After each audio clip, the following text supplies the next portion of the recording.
بيبدأ الموسم دوت يا صديقي بتريستيان وهو بيتواجه مع الولد دوت وبيكون واضح ان مستواهم كبير جدا وهو بيتخاف عليهم الخادمتين دول وبتحاول انها توقفهم بس دول ما بيرضوش يسمعوا الكلام وبيبدأوا ان هو يهجموا على بعض وفي الاخر يا صديقي بيكون مستواهم متعادل جدا فبيشكروا بعض على دوت بس فجأة يا صديقي تريستيان بدأ دمه ان هو يغلي وبدأ ان هو حاسس ان هو مش على بعضه ولما بيحاول الولد دوت ان هو يهديه وكده بيهجم عليه يا صديقي والولد بيفعل هيئته الشيطانية وبيأذيه بس بيتضح ان كل دوت كابوس وبيصحى منه كده يا صديقي والحراس بيكونوا بيدوروا عليه ومش عارفين هو فين اصلا بس هو يا صديقي بيكون طالع بره بيروحوا المليودس عشان يعرفوا هو فين بيقول لهم اكيد مع جوسر حدس الاب يا جدعان وفعلا يا صديقي بيكون مع جوسر راكب على الحصان بتاعه وبيتنافسوا هناك وبيكون واضح ان الولد متعلم كويس وبيكونوا ساعة ما هما بيتكلموا بيسمعوا صوت حد كده بيصوت في القرية فبيروحوا عشان يشوفوا في ايه وايه الحوار بيروحوا يلاقوا العربية دي معمولة وواقعة وكل حاجة متبهدلة خالص فأول ما بيوصلوا بيكون اتنين مصابين فبيجوسر يا صديقي بيقول له على الإصابات اللي فيهم بيقول له رابط الكتف وغصر في الغضروف ما علينا المهم متعورين وخلاص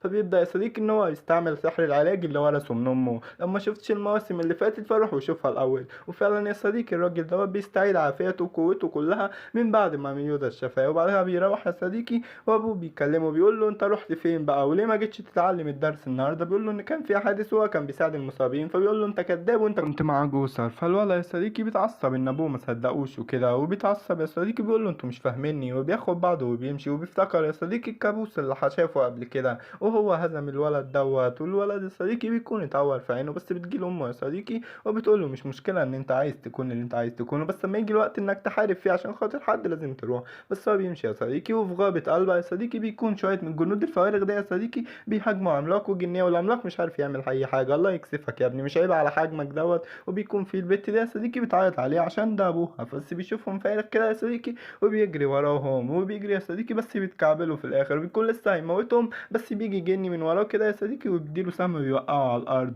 وبيقول لهم كده الشائعات طلعت صح في ناس بتهاجم المستنقعات وبتاخد الجنين والعمالقة بس مش عارفين السبب ده ليه فبتسأله هو ما ياخد أبويا فبيقول لهم لازم نروح ننقذهم بس بيقول له لا الموضوع ده كنوزي في كتير منهم وبنروح يا صديقي للقصر وبيكونوا عايشين كل دوت حابسين كل حاجة موجودة هناك حتى الشياطين يا صديقي كل السلالات ما عدا البشر ومعاه عصا الفوضى يا صديقي وبيقول لهم انا هحرركم دلوقتي ومعاه كائن غريب كده يا صديقي وبيبدأ ان هو يندمج من الشياطين ويدمج ما بين كل حاجة موجودة وبيصنع وحشين شكلهم اقوياء كده وبيقول لهم ان يوم انتقامه قرب وتاني يوم يا صديقي تريستيان بيكون نايم بس بيجوا يصحوا يا صديقي ما بيقدرش يصحى فلما بيقولوا له ان الملكة اليزابيث في ورطة فبيجري على طول يا صديقي وبيروح يا صديقي وبتكون اليزابيث اتلعنت وبيسألهم امه مالها فبيقول له ان هو ما يعرفش اي حاجة وهي كانت كويسة امبارح ودريستان بيقول له ان هو عمل كل حاجة وما يقدرش انه يعمل اي حاجة فبيقول له ازاي يا هندريكس انت كنت قوي مفيش اي سحر يمكن علاجه بيقول له ان هو حاول بس بيقول له مش سيبونا اجرب وبيجرب يا صديقي وفعلا بيتنقل لعالم تاني الى حيث تنشأ التعاويذ والممالك وكده وفعلا يا صديقي هناك بيحس بحاجة غريبة وبيحس بشحن مشؤوم وبيشوف واحد هناك يا صديقي وبيحاول ان هو يوصل له بس الراجل بيحس بالكلام دوت وبيقفل البوابة على طول وبيقول للملك بتاعه ان في حد اكتشف امره فبيقول له مليودس بيقول له لا فبيقول له طالما مش مليودس خلاص بقى هتلاقي احد سحرة القصر ومش مليودس يبقى مفيش حد يقدر يشكل لنا مستمر وفعلا يا صديقي تريستان هناك ما بيقدرش ان هو يعمل اي حاجة وبيقول ان هو مش راضي وفعلا يا صديقي بيجري من هناك بس جوسر يا صديقي بيرمي عليه تعويذة كده عشان يتعقب مكانه وبيجري يا صديقي ومحدش قادر يوقفه وبيركب الحصان بتاعه وبيقرر ان هو لازم يروح عشان يفك اللعنة عن امه لوحدها وبيروح نحو الشرق وبيقول له جوسر ان هو راح ناحية الشرق وبتصحى ايزابيث وبتقول له انه لازم يقف تريستيان لان الشخص ده قوي جدا بيقول لهم هندريكس ان في طريقتين عشان يشيلوا السحر دوت من على ايزابيث وفي واحدة دواء عند الجنيين وفي واحدة ان هو ايزابيث من نفسها فبيبدأ جوزر يصدق ان هو يرسل رسالة للخطايا السبعة كلها ديانا وكينج وحتى بان يا صديقي الكل بيعرف وبنرجع للعملاقة الصغيرة والجن يا صديقي وبيكون تريستيان ماشي في طريقه مكمل للقلعة وكده وبيشوف الناس دي بتجري وفي جندي فارغ بيواجههم وهم مش عارفين يعملوا اي حاجة وبيجروا منه فبيقف الجني دوت وبيقول له احنا هنسلمك نفسنا ما تهاجمناش فبيقول له تمام وبيقول لهم استمعونا انا عندي خطة بس تريستيان يا صديقي بيجي وبيكون هيقع على وشه الله يكسفك يا ابني والله وفعلا يا صديقي بيبدأ ان هو تقول له انت بتعمل ايه بتعمل كده الولد ما بيستناش عليه وبيهاجمه بس بيتفاداها بصعوبة جدا وتاني مرة يا صديقي بيستخدم الانعكاس الكامل واللي وصل من ابويا يا صديقي ملك الشياطين مليودة وبينجح ان هو يهزمه بس ما بيكونش لسه مات يا صديقي وبيكون لسه هيموته بس لسه يا صديقي بيهجم عليه وبيقول له انت جيت بوظت لي كل دوت احنا كنا نقدر نكو عليه بسرعة فبيقول له انه عايز يسافر معاهم فبيقول لهم تمام بيقول لهم انتوا مش اصدقاء ولا ايه فبيقول له لا انت امير مملكة يونس وبتكون البت فكرة في حتة تانية عايزة ان هي تتجوز تريستيان وكده هبلة هبلة يا بنتي والله. وبيقول له هما راحوا فين، فبيقول له ان المملكة اندبرا اتقدمت قبل كده، فبيقول له ان سمع الكلام دوت والخطايا السبعة قاموا بتصفيتهم. بيقول له ايوه، بس احد الناجيين من اندبرا اعادوا احياء المملكة ديت واصبح ملكها الجديد، بس الملك رفض التعامل مع اي سلالة غير البشر، حتى الجن والمعالق اتحدهم وكده، وحتى ان هم اضطروا ان هم يغادروا البلاد اللي عنده. وده كان فارس مقدم السابق في مدينة لونيوس. وبيرجع فينا فلاش باك يا صديقي، هو ساحات الحرب المقدسة وكده، وبيكون يا صديقي عايز يساعدها بس هي ما بترضاش ان هي تساعده.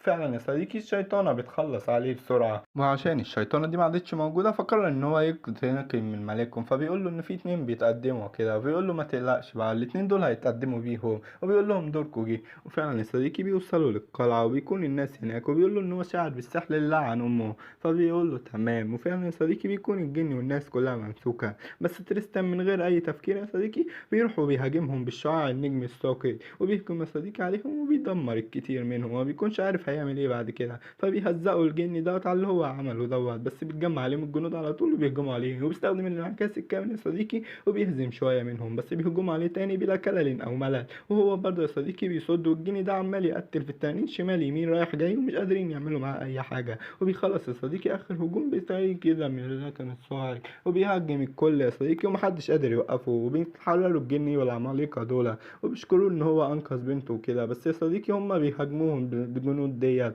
وبيهاجموها كده، وبيقول لهم انه لازم يمشوا عشان في سجناء كتير اكيد محبوسه هناك. فبيجي يا صديقي ضباب احمر كثيف كده بيظهر من حيث لا يحتسبون، وبيظهر هناك يا صديقي وبيكون عايز يهاجمهم بس بيتفاداها بسرعه. والبت دي يا صديقي بتهجم على تريستان بس بيستخدم الانعكاس الكامل وبيعكسها عليها، وهي ما بتكونش متوقعه دوت قبل كده. وفعلا يا صديقي بقى هو ده اللي عن والدته. وفعلا يا صديقي بيقول له انت ازاي وازاي ما تقوليش على حاجه قبل كده. فبيتعصب تريستيان يا صديقي وبيهجم عليه مره واحده، وبيبدا يا صديقي ان هو يهاجمه، بس السيوف الصغيره دي ما تقدرش تعمل اي حاجه غير ان هي تخربشه وخلاص، زي ما يكون عيل صغير بيخربشك يعني بلا اي جدوى يا صديقي. وبيبدا ان هو يهجم عليه مره تانية وبيكونش يائس، وبيحاول يا صديقي ان هو يهزمه، بس بيفعل السيفين يا صديقي وفعلا بينجح ان هو يعمل له حاجات كده. بس ده كل دوت ما يقدرش يعمل اي حاجه. وبتقول للبت ديت خلاص حاجه وحشه قوي ان هو انا هواجه جني زيك، بس هو بيتفادى هجمتها يا صديقي وبيحسها، بس الاسهم ما بتوصلش ليها يا صديقي، وبتبدا ان هي تهجم عليه تاني وتالت وكده. هو في الاخر يا صديقي بتفكر ان هي تعمل ضباب عشان ما يقدرش يشوفه كده، عشان نظر الجنيين ضعيف قوي كده، وبتبدا ان هي تهجم عليه بس هو بيتفاداها. فبتقول له انت ازاي تقدر تشوفني كده، وبيهجم عليها يا صديقي بسيف، وبتكون فاكره ان السيف مش هيسيبها وكده،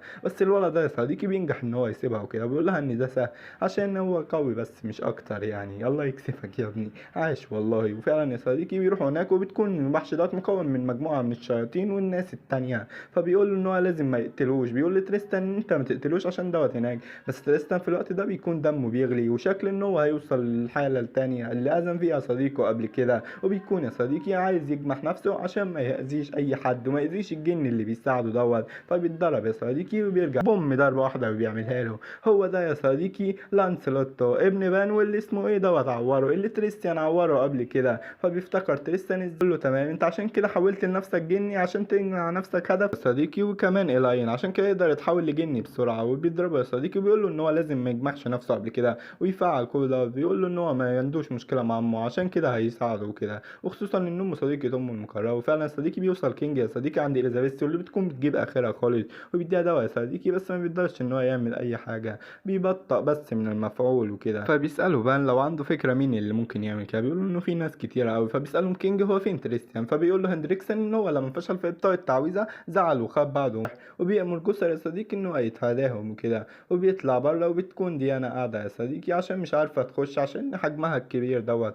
وبيكون الاقراص اللي اطلع مارلين خلصت، وبتقول لهم انهم هيتبعوا سحر تريستيان. فالبت بتقول له تمام هوصلكوا على الطريقة القديمة بقى يا صديقي. وهناك يا صديقي بيكون لانسلوتو وتريستيان ماشيين هناك، وبتكون البت دي بتراقبهم يا صديقي، بس بيقول له ان مفيش حاجه كافيه. بيقول عانوا وانا عملت كل دوت هي معدسين، هو مات على قبل الشيطانه وبانهم ما عادوش موجودين دلوقتي فقررت ان انا انتقم من لانسلوت ان هو يضربه ضربه كده يا صديقي. وفعلا التاني بيهاجم عليه بس هو بيبدا ان هو يبطئ هجمات كلها، وبيقول لهم ان هو لازم يساعد الاخرين وكده، بس يا صديقي بيكون متردد في استخدامها. بيقول له وريني الحقيقه اللي انت بتخشاها، وريني قوتك انا عايز اشوفها، انت مش عايز تساعد امك ولا ايه؟ بيحاول يستفزه يعني وكده، وبيهجم عليه الراجل التاني ده يا صديقي بعصا الفوضى، بس هو بيتحول لهيئة الجني وبيتفاداها بسرعة. بس المفاجأة يا صديقي ان هو ما بيكونش قصده اصلا، ده بيكون قاصد العملاقة والشيطان اللي وراه، وبيهجمهم يا صديقي. وبينما هو مشغول يا صديقي مش عارف يعمل اي حاجة بيقوم ماسكه معاهم بيعملوا ايه بسرعه كده يا صديقي. بيقول له ان هم حصل قبل كده مش كده. بيقول له ايوه في الحرب المقدسه لما هندريكسن اختلف ادابيس. بيقول له ايوه معاك حق.